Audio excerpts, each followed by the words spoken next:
watches, great watches, Rolex, all of them. They were paying nothing to the United States when they sent their product in. And we had a $41 billion deficit. $41 billion with this beautiful place. Flew over it, isn't it nice?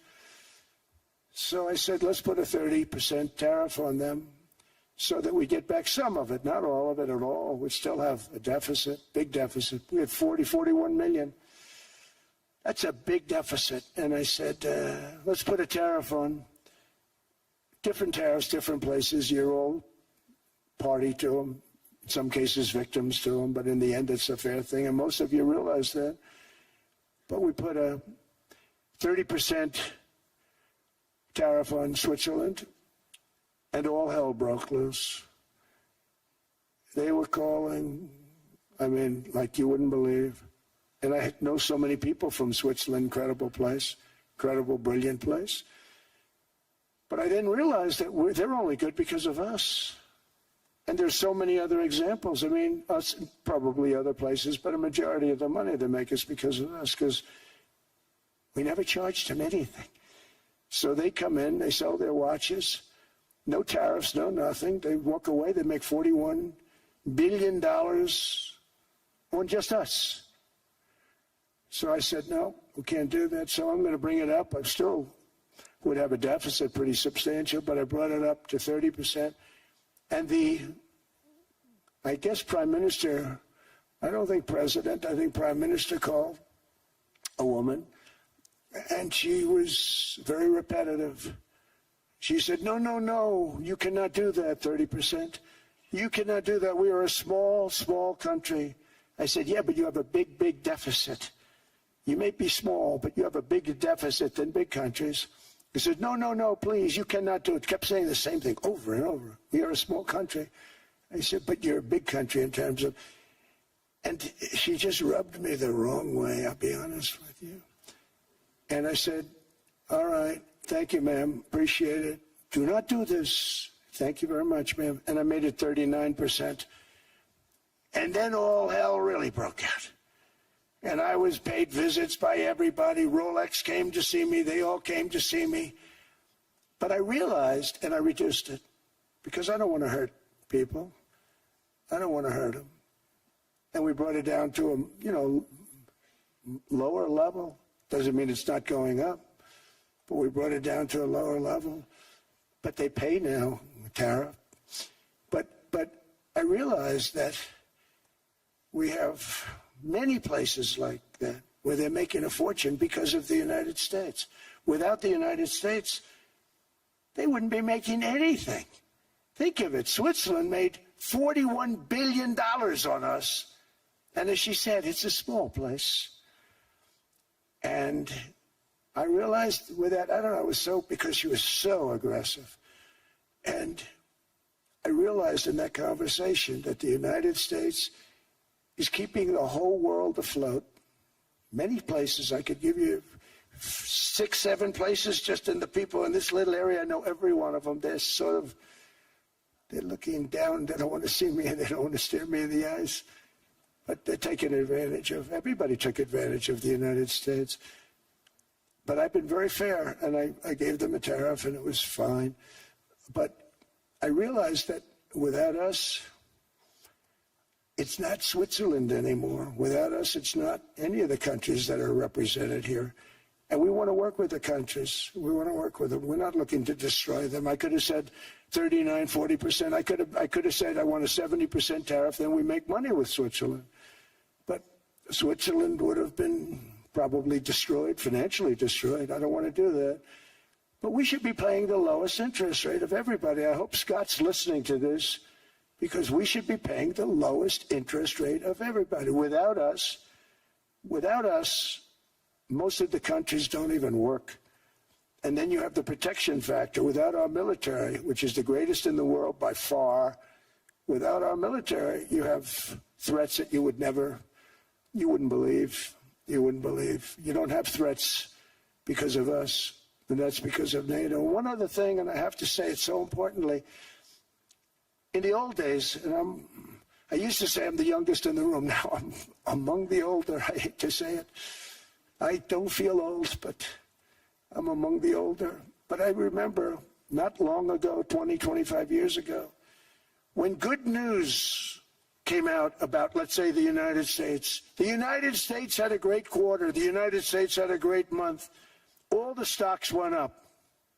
And that's the way it's supposed to be. Now when they say the United States had a record quarter, it's unbelievable how well it's doing, all the stocks crash because they say, oh no, inflation, inflation, they're going to raise interest rates. And they do. Some of these stupid people like Powell, they raise interest rates. And what they do is they stop you from being successful. It used to be when we had a great quarter, a great month, great earnings, great anything, any good news, the stock market went up. That's the way it's going to be. We got to do that again because that's the way it should be. Now when we have a great month, they want to kill it. Like we did over 5%. People were surprised. We should do 20%. We could do 25%. When we announce good numbers, and the reason is they're so petrified of inflation. And growth doesn't mean inflation. We've had tremendous growth with very low inflation. In fact, growth can fight inflation, proper growth. So we want to get back to the days when we announce great numbers, because we're going to be announcing phenomenal. You know, all these factories that are being built at record, thousands of businesses are being built right now. Remember, $18 trillion is invested. I think the second number is 3. And that was China many years ago. Investments in the country from outside. 18 trillion, nobody's ever seen. And that's money coming in and building things, factories. Thousands of businesses are being built, thousands. Hundreds of big factories, car plants are moving back to the United States. They're coming in from Canada, they're coming in from Mexico, from Japan. Japan's coming in and building plants here in order to avoid tariffs. They're coming in from China. They're coming in from all over the world. We have more plants being built now, car plants, than we've ever had built, even in the heyday from the 1940s and 50s. And they're bigger. They don't use renovations anymore where they take an old plant, they rip it down, they build a brand new plant, super modern plant. But it's happening at levels that nobody's ever seen. In 2024, the U.S. built less than 2 million new homes, but Biden admitted more than 8 million new migrants. And those days are over in 2025 for the first. Thank you, Steve. And I have to say, one of the great honors for me of being able to work on this has been working with Steve, who really is as brilliant as he is. His heart is tremendous. It's a lot of fun to be with. And even in some of these, very difficult moments where we didn't think things were happening, working together really was an amazing treat. I'm going to go now today just through a couple quick slides just to show you the progress that's been made in the last couple months. It was just over 100 days ago that we got the final deal done, and everyone was celebrating and joyous about the hostages coming home and the end to this long war that nobody thought was possible. And Steve and I were panicking, saying, what do we do next? How do you implement peace? And as you guys know, peace is a different deal than a business deal because you're changing a mindset. And in Israel, there was 2 years of very intense war. For the people in Gaza, there was more than just 2 years of war. They had 20 years of hopelessness, being ruled by a terrorist organization. For the people in the Middle East, their hearts were pulled by this. And throughout the entire world, it really was weighing on us. And so we needed to think about, what do we do next? How do we change the habits? How do we change the behaviors? And we really got to work right away. And the team that Steve thanked, including the White House team and the team, the volunteers, it's really been an incredible effort, very entrepreneurial. And we really did it in the way. I've been working now with President Trump for 10 years on politics. And what continues to amaze me is that he always takes a first principles approach and says, what's the most optimal outcome? Aim for that. Whereas politicians are always focused on the downside or what could go wrong or how to make it a little bit better. He always says, aim for the best possible and do your best to get there. And if everyone thinks it's impossible, that's even more reason why you should aim for it. And so really thank you for the leadership and the inspiration for doing this. And I think you'll see today we've achieved more than thought was possible. And our ambition is still to go for something, I think, better than most people think is possible as well. So let's see if these things work. They never usually work. Good. So quickly, I'll go through this 2-year war, 90,000 tons of munitions. There's over 60 million tons of rubble there, and tens of thousands of fatalities. Through the ceasefire, we were able to get to the 20-point plan, ceasefire, release of hostages. Getting the UN resolution passed was a huge, huge effort, really thanks to Mike Waltz and the whole team there. They did an incredible job. And we then, with the help of the UN, we've worked very, very well with them. This is why you need a new organization like the Board of Peace to work with the UN. I want to thank Tom Fletcher, did an incredible job of really getting it going. We've done historic humanitarian aid. Going forward, number one thing is going to be security. Obviously, we've been working very closely with the Israelis to figure out a way through de-escalation. And the next phase is working with Hamas on demilitarization, which I'll talk about in a second. But without security, nobody's going to make investments. Nobody's going to come, build there. We need investments in order to start giving jobs. We want to take these people. 85% of the aid of Gaza, 85% of the GDP of Gaza has been aid for a long time. That's not sustainable. It doesn't give these people dignity. It doesn't give them hope. And so we want to use free market economy principles. A lot of what President Trump spoke about that he's doing in America, we want to bring the same mindset, the same approach to a place like Gaza to give these people the ability to thrive and have a good life. Let's see. So on the aid, I mentioned the UN. So now people are talking about famine. 100% of the food needs are met, and that's been overabundance. The cost of goods have gone down tremendously. Over 55,000 trucks have gone in, and over 1.4 million pallets. And it's been the largest humanitarian effort done into a war zone that anyone's been able to tell us about. This really has been a great joint effort that everyone's been able to do, and so it's a great thing.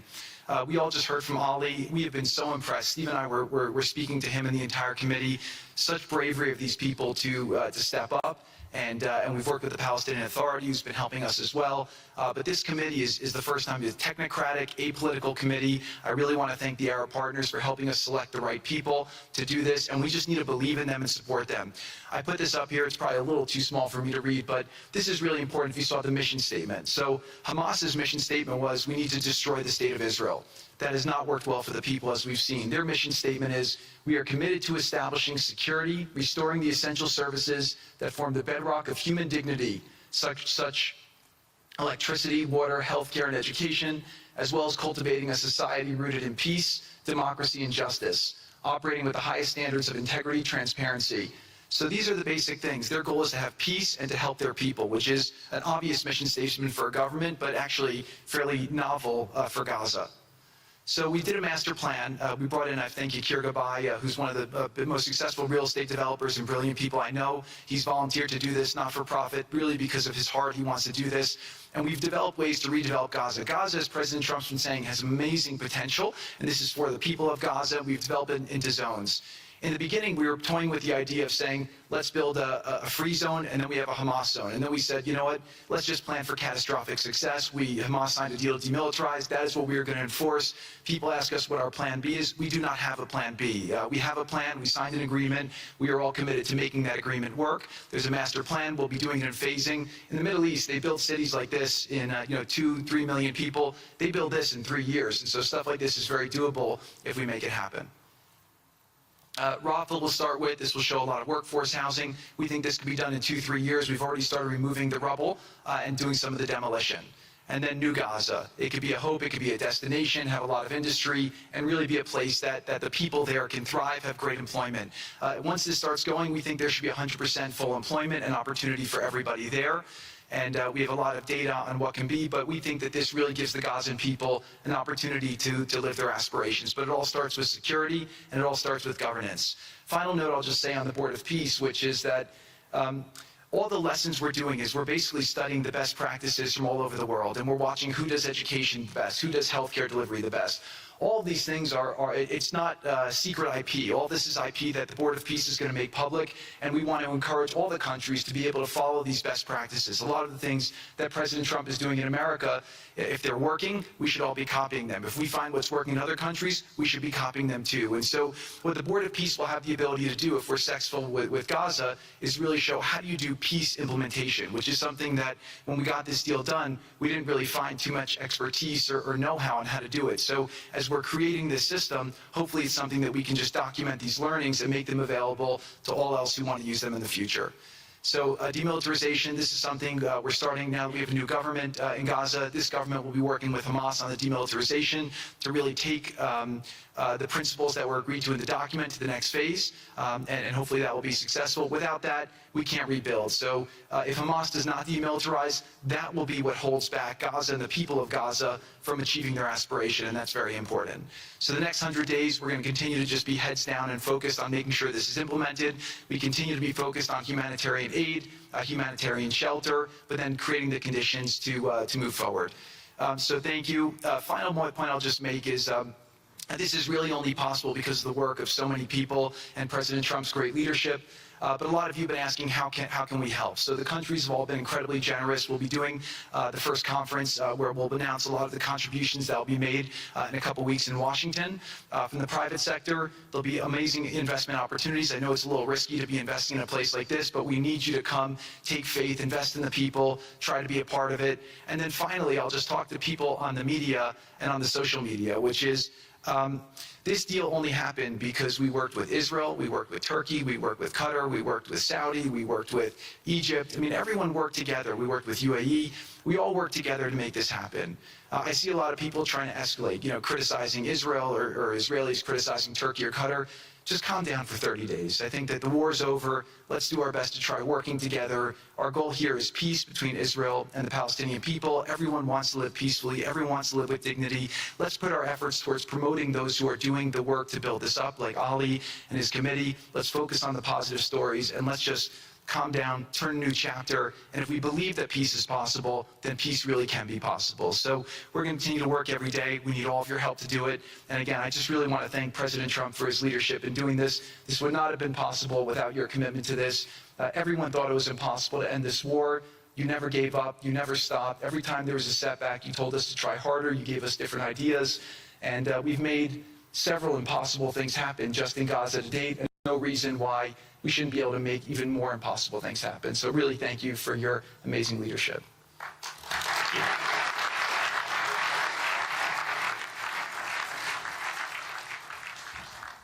Thank you, Jared and Steve.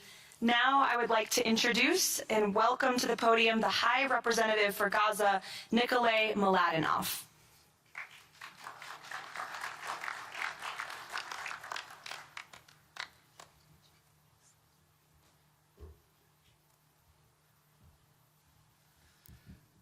Mr. President, it's a great honor and a massive responsibility for me, for my team, for all of us to be here with you to begin this journey.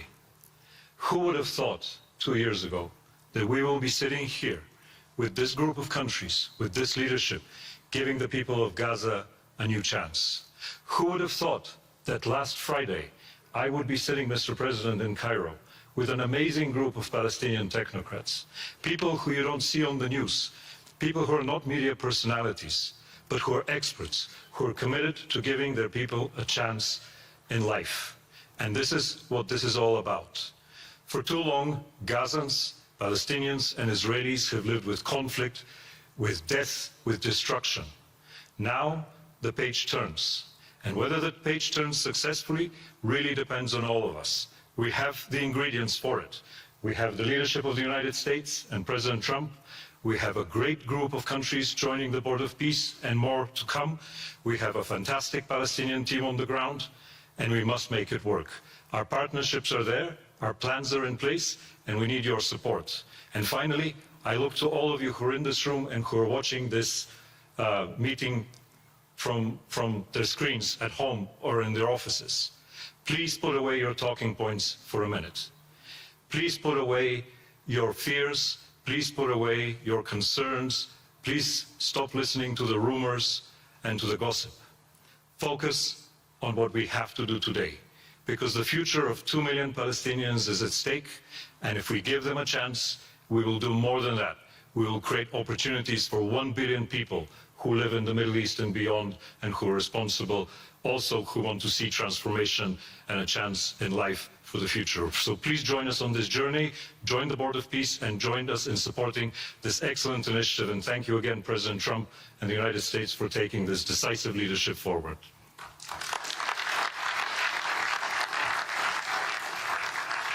Thank you. President Trump, would you like to make some concluding remarks?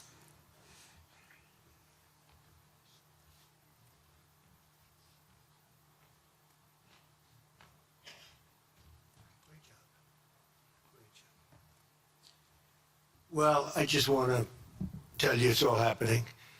And one of the first things I said when we really got involved in this project, and it's a big one, but it's very doable, I said to Jared and Steve and some of the other folks, including Larry Fink, and congratulations on the great success. The two of you have done a fantastic job. This is bigger and better than ever. We usurped some of your time for a very important reason, and you understand that better than anybody, and we appreciate that you're here very much. Thank you.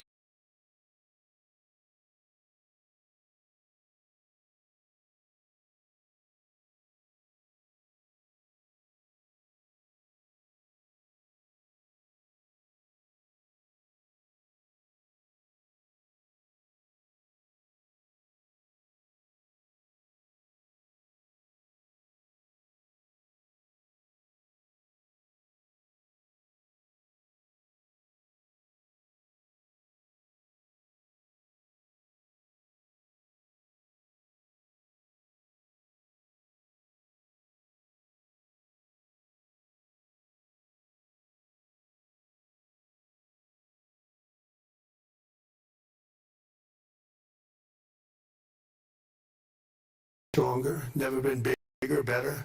It's doing really well. You see that, building thousands of businesses, plants, factories all over the United States are right now under construction. Nobody's ever seen anything like it. And this is just an honor to be involved with this and to be involved with the great people in this room and the great leaders that are sitting on stage. We thank you very much. And we have many others that have signed up, and they all want to be members of the Board of Peace because it really will be important. This is not going to be a waste of time. We waste so much time on things that never happen. This will happen, and it's already happening. Thank you very much, everybody. It's a great honor to be with you. Thank you. Thank you.